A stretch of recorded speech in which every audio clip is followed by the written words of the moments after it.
So a number of years ago, this must have been in the early 2000s, I was working in Chile as a film producer. I was producing some pictures, and we had this great guy who worked for us, an accountant, right? And one night, he was working really late into the night, and he drove home.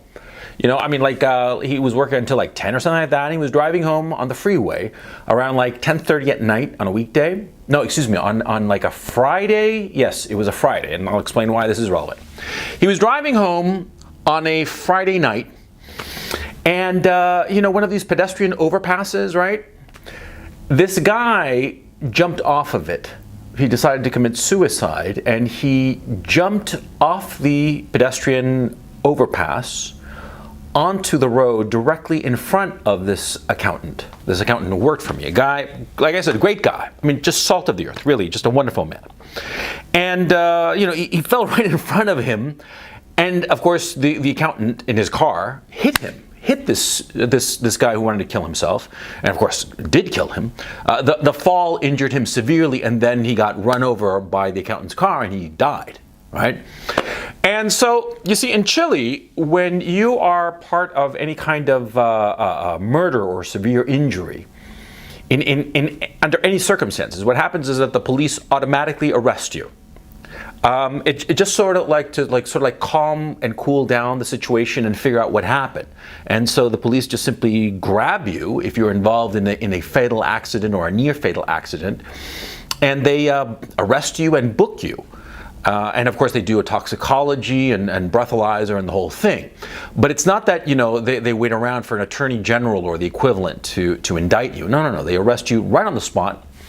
And they hold you until the police have a fair idea of what exactly happened in this situation, right?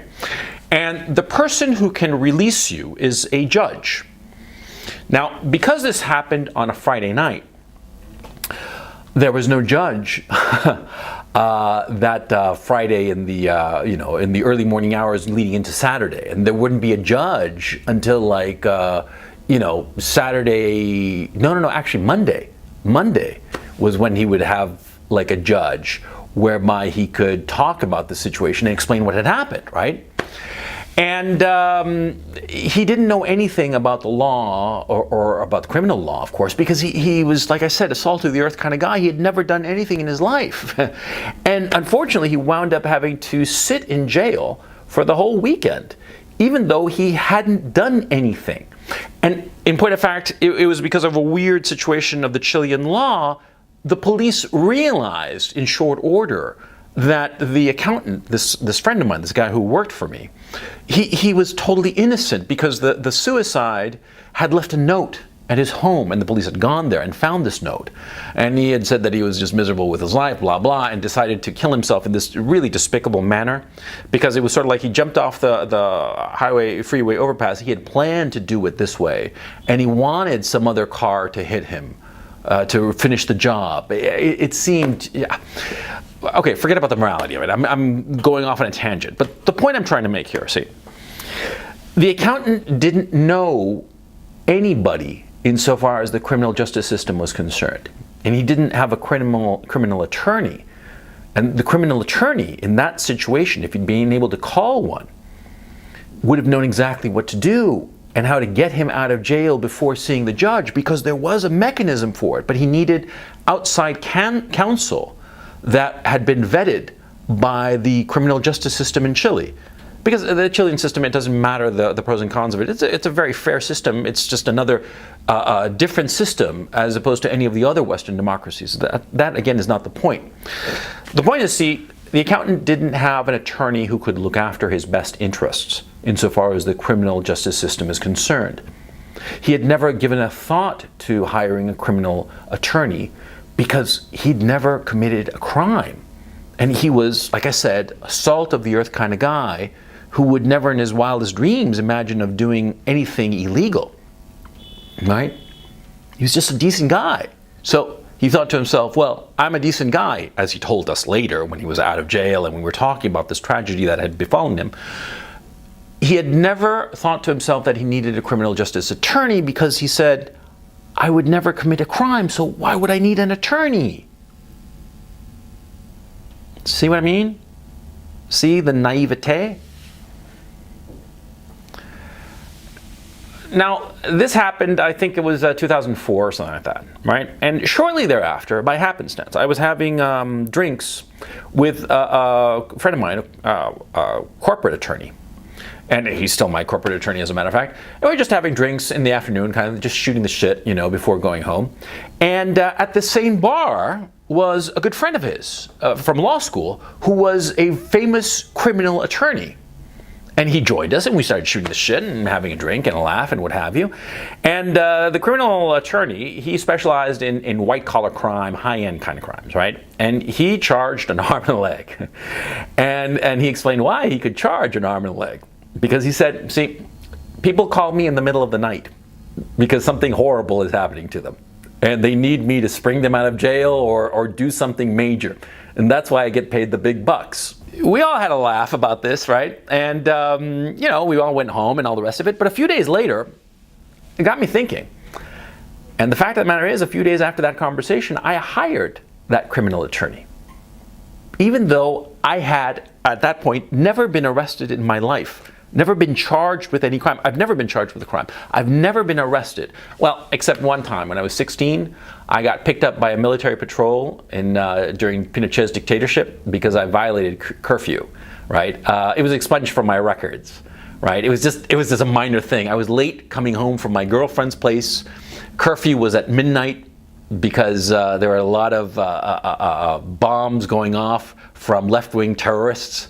And so the military dictatorship, this was in '84, had imposed a curfew at midnight, and I'd missed the last bus going home, and so I was walking home, and it was past midnight, and a military patrol passed by and saw me and picked me up, and and I got shoved into the cell with the other minors who were roughly in the same situation as me. And then the next morning, my mom picked me up and she yelled at me, and that was that. That was the story, right? It was pretty goddamn funny, actually. But that was the only time I've ever been arrested in my life, right?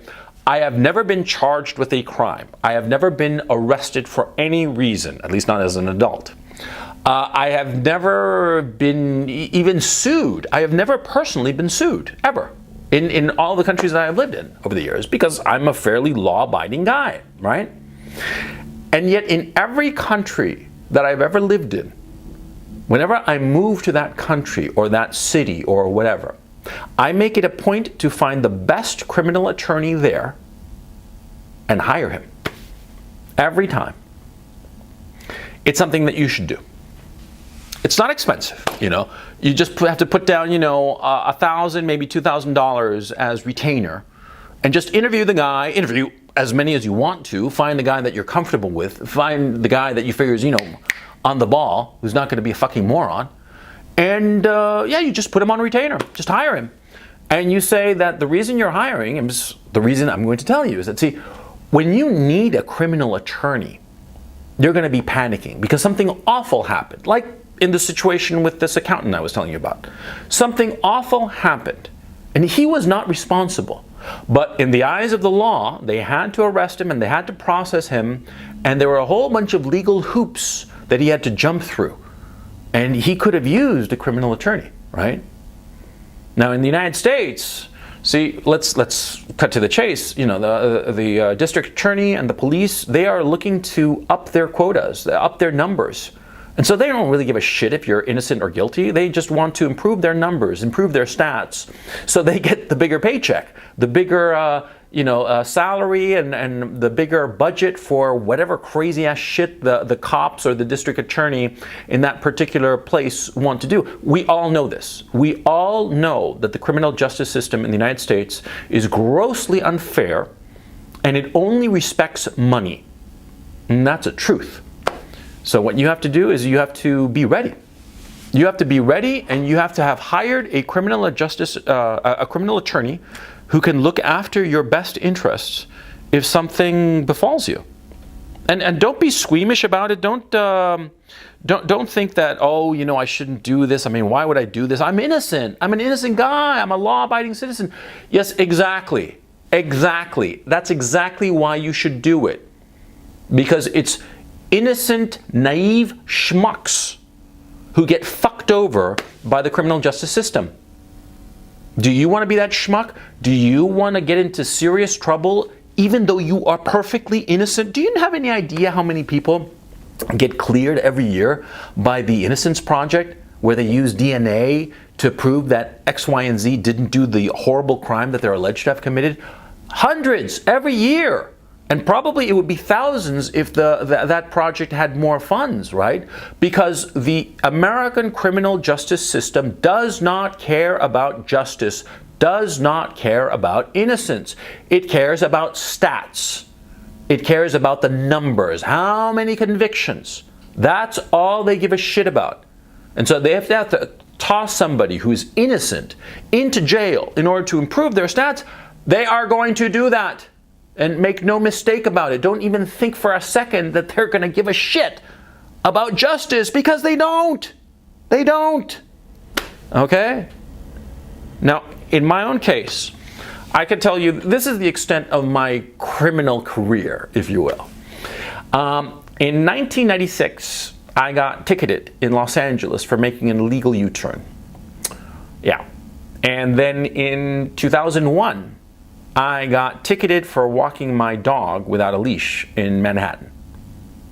That's the extent of my criminal career. And yet I have a criminal attorney. Yep. I have a criminal attorney here in the Ukraine. I have a criminal attorney in the United States. I have a criminal attorney in Chile. Those are the 3 countries I've lived in. Also in the UK, where I was living last year. Yep. I have those attorneys just in case. Just in case. See? And remember, you know, you leave a retainer with a lawyer, see? And what is it? It's an advance on his prospective fees, right? If you never call on him professionally, and you never need to hire him to bail you out of jail or whatever, that money's yours. So it's basically, you know, an interest-free loan that you're giving the attorney. And once you leave that city, he's going to give you the money back, right? Right. So it's not even an expense.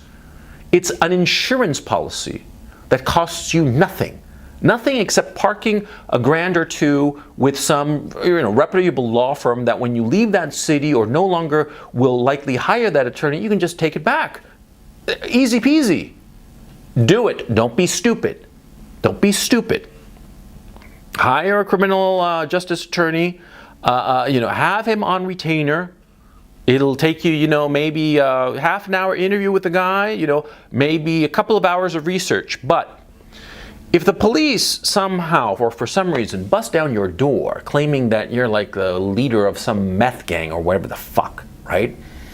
And they arrest you and you have you're down on your belly being handcuffed by a bunch of fucking Gestapo black-clad Nazi fucks who call themselves SWAT.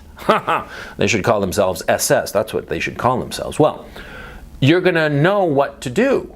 And they ask you anything and they start yelling and screaming at you. You better, that you have to talk and blah, blah, blah, and confess, confess, confess. All you have to do is say, talk to my attorney whom I already have hired. And you keep your fucking mouth shut and you wait for your attorney to straighten out the situation. Now, if the situation in the United States were fair, okay, if the cops were decent, they're not. Cops in America are scum. And I don't give a shit if you're a cop and watching this and you think that I'm wrong. Fuck off. We all know that cops are these arrogant fuckheads who do not respect civilians, who, in point of fact, look at civilians like bullies look on weaklings. That's the truth about America and the American criminal justice system. And that's the truth about the police. Never forget that. You're the fucking sheep and they're the fucking dogs. Okay? That's the truth of it. Well, you better fucking protect yourself. Protect yourself the only way that you can. Have a criminal attorney ready at your beck and call. One phone call away, and you better have him on your fucking speed dial on your phone. Yeah. Because think of the situation, think of the problems that you can avoid. Somebody who can look after you, look after your interests at the moment when you are most vulnerable. I hope I scared you with this video, because the police, especially in the United States, they are scary fucks. They do not care about the truth. They do not care about justice. All they care about is their stats and lording it over the people. You and I have seen how they act. There are lots of shows that show that. Why do you think they're all dressed in black? Huh? Because they look at you like a fucking sheep and they're the dogs and they want to bite you. So you better have your own attack dog ready to bite them back.